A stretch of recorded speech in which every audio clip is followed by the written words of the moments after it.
దేశ రాజధాని న్యూఢిల్లీలో ఇందిరాగాంధీ నేషనల్ కల్చరల్ మరియు ఆర్ట్స్ ఇందిరాగాంధీ రాష్ట్రీయ మానవ సంగ్రహాలయ సంస్థల ఆధ్వర్యంలో 10వ జనజాతీయ మరియు లోక్ సంస్కృతి భాషల పండుగ కార్యక్రమం జరిగింది. ఈ కార్యక్రమంలో యునెస్కో ప్రతినిధుల బృందం, దేశంలోని వివిధ ప్రాంతాల నుండి 50 మంది వక్తలు, వివిధ భాషల రచయితలు, స్కాలర్లు, అలాగే ప్రొఫెసర్లతో పాల్గొన్నారు. ఆదిలాబాద్ జిల్లాకు చెందిన ప్రముఖ గొండి భాషా రచయిత తొడసం కైలాష్ మాస్టర్ హాజరు కావడం జరిగింది. కైలాస్ మాస్టర్ సంస్కృతి భాషలకు చేస్తున్న సేవలకు గాను ఆయనకు ఆహ్వానించి యునెస్కో ప్రతినిధుల బృందంచే రచించబడిన పుస్తకంలో ఆయన పాఠాన్ని ముద్రించడం, ఆయనకు ప్రశంసా పత్రాలతో, జ్ఞాపకాలతో సన్మానించడం జరిగింది. ఈ సందర్భంగా ఆయన మాట్లాడుతూ, తెలంగాణ రాష్ట్రం నుండి, ఆదిలాబాద్ జిల్లా నుండి యునెస్కో ప్రతినిధుల బృందం తనను ఇంతగా గుర్తించి తనకు అరుదైన గౌరవం లభించడం జీవితాంతం మరిచిపోలేని, ఇందుకు సహకరించిన ప్రతి ఒక్కరికి, మీడియా సంస్థలకు, ప్రతినిధులకు ధన్యవాదాలు తెలిపారు. నా పేరు తొడసం కైలాస్. నేను ఆదిలాబాద్ జిల్లా గోండు రచయితను. మరి నేను ఒక ఉపాధ్యాయుడిగా, తర్వాత ఒక రచయితగా నేను అనేక పుస్తకాలు, కథలు రాసి యూట్యూబ్ ద్వారా, తర్వాత ఆర్టిఫిషియల్ ఇంటెలిజెన్స్ యూజ్ చేసి మరి గోండి భాషని అభివృద్ధి చేయడానికి ముందుకు వస్తున్నాను. తర్వాత నేను ఈ నెల 25, 26 తారీఖు జాతీయ 10వ కల్చరల్ జనజాతి ఫెస్టివల్కు సెమినార్ అటెండ్ అవ్వడానికి ఢిల్లీకి వెళ్ళాను. చాలా సంతోషం కలిగింది అక్కడ. ఈ 2 రోజుల జరిగినటువంటి సెమినార్లో మరి నాకు చాలా జీవితంలో గుర్తుండిపోయే విధంగా ఈ సెమినార్ జరిగింది. మరి మొదటి రోజు నేను రాసినటువంటి పండోక్నా మహాభారత్ కథని దేవనాగరి హిందీ లిపిలో రాసినటువంటి ఆ పుస్తకాన్ని కేంద్ర మంత్రి దుర్గాదాస్ ఉయికే గారు, గౌరవనీయులు దుర్గాదాస్ ఉయికే గారు ఆ పుస్తకాన్ని ఆవిష్కరించారు. అక్కడి వారు చాలామంది సంతోషం వ్యక్తం చేశారు. మరి ఈ కార్యక్రమాన్ని 2 ఆర్గనైజేషన్స్ నిర్వహించాయి.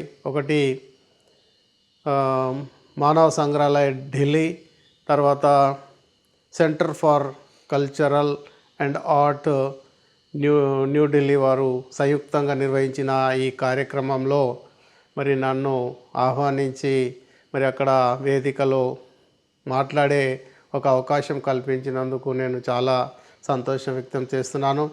మరి అక్కడ నా 2 రోజుల కార్యక్రమంలో 2వ రోజు 26వ తారీఖు రోజు ఒక నా జీవితంలో మర్చిపోలేని విధంగా ఒక రోజుగా చెప్పవచ్చు.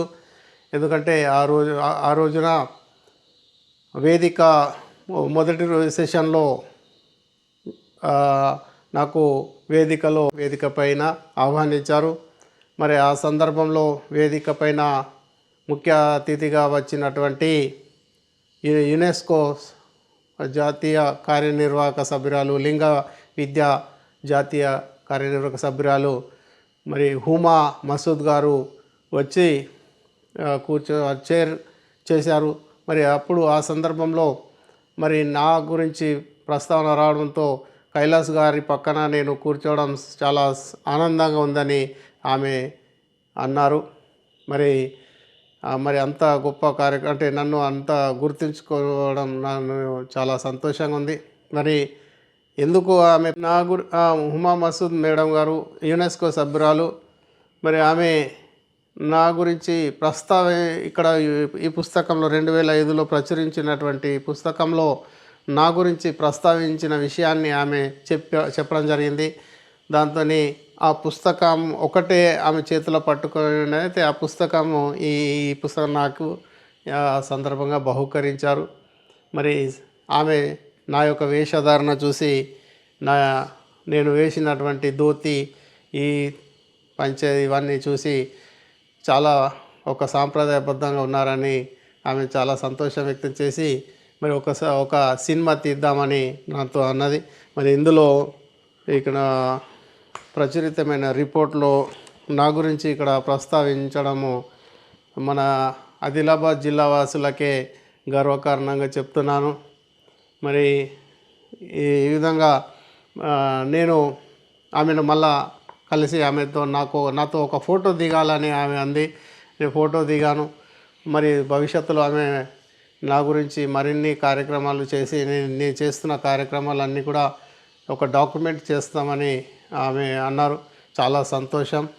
మరి నేను అక్కడ ఏం చేశానంటే మన గోండి గిరిజన సమాజం, ఆదివాసీ కొలాం గోండ్ తోటి సమాజంలో ఉన్నటువంటి ఏదైతే మౌఖిక రూపంలో ఉన్నటువంటి పాటలు, సాహిత్యము, ఏవైతే మరి పెళ్ళిళ్ళలో, తర్వాత బారసాల సమయంలో, తర్వాత దీపావళి దండారి సమయంలో, ఇంకా వ్యవసాయం చేసేటప్పుడు కార్యక్రమంలో ఏవైతే పాటలు ఇంకా కొనసాగుతున్నాయో అవన్నిటినీ కూడా నేను పవర్ పాయింట్ ప్రజెంటేషన్ చేశానైతే అక్కడ వాళ్ళందరూ కూడా చాలా సంతోషం వ్యక్తం చేశారు. మరి వాళ్ళందరూ కూడా ఇగ్నో నుంచి వచ్చారు, యునెస్కో నుంచి వచ్చారు. మరి అంతా వివిధ రాష్ట్రాల నుంచి వచ్చి మరి దేశ విదేశాల నుంచి వచ్చినటువంటి అంత గొప్ప కార్యక్రమంలో నేను పాల్గొని మరి ఇంత గొప్ప అవకాశం రావడం నేను చాలా సంతోషాన్ని వ్యక్తం చేస్తున్నాను. మునుముందు కూడా ఇంకా అనేక కార్యక్రమాలు చేస్తూ మరి ఇప్పుడు రామాయణం రాస్తున్నాను. బాలకాండ అయిపోయింది. త్వరలోనే అంటే ఇంకొక సంవత్సరం అయినా పర్వాలేదు కానీ మొత్తం పుస్తకం రాయడం పూర్తి కాగానే నేను దీన్ని ప్రచురిస్తాను. నేను చేస్తున్న కార్యక్రమం ఏంటంటే కథలను డిజిటల్ రూపంలో చెప్పిస్తున్నాను. అంటే ఆర్టిఫిషియల్ ఇంటెలిజెన్స్ ఉపయోగించి మరి కథలను చెప్పిస్తున్నాను. హ్యూమన్ టెక్నాలజీని వాడి మరి కథలను చెప్పిస్తున్నాను. మరి ఇది డిజిటలైజ్ చేస్తున్నాను. మా గోండి భాషని ఒక టెక్నాలజీతో మాట్లాడించి ముందుకెళ్తున్నందుకు వాళ్ళందరూ కూడా చాలా సంతోషం వ్యక్తం చేశారు. మరి ఇటువంటి పురాతనమైనటువంటి ఆదివాసీ భాషలను ఒక టెక్నాలజీని అద్దడము చాలా అభినందనీయ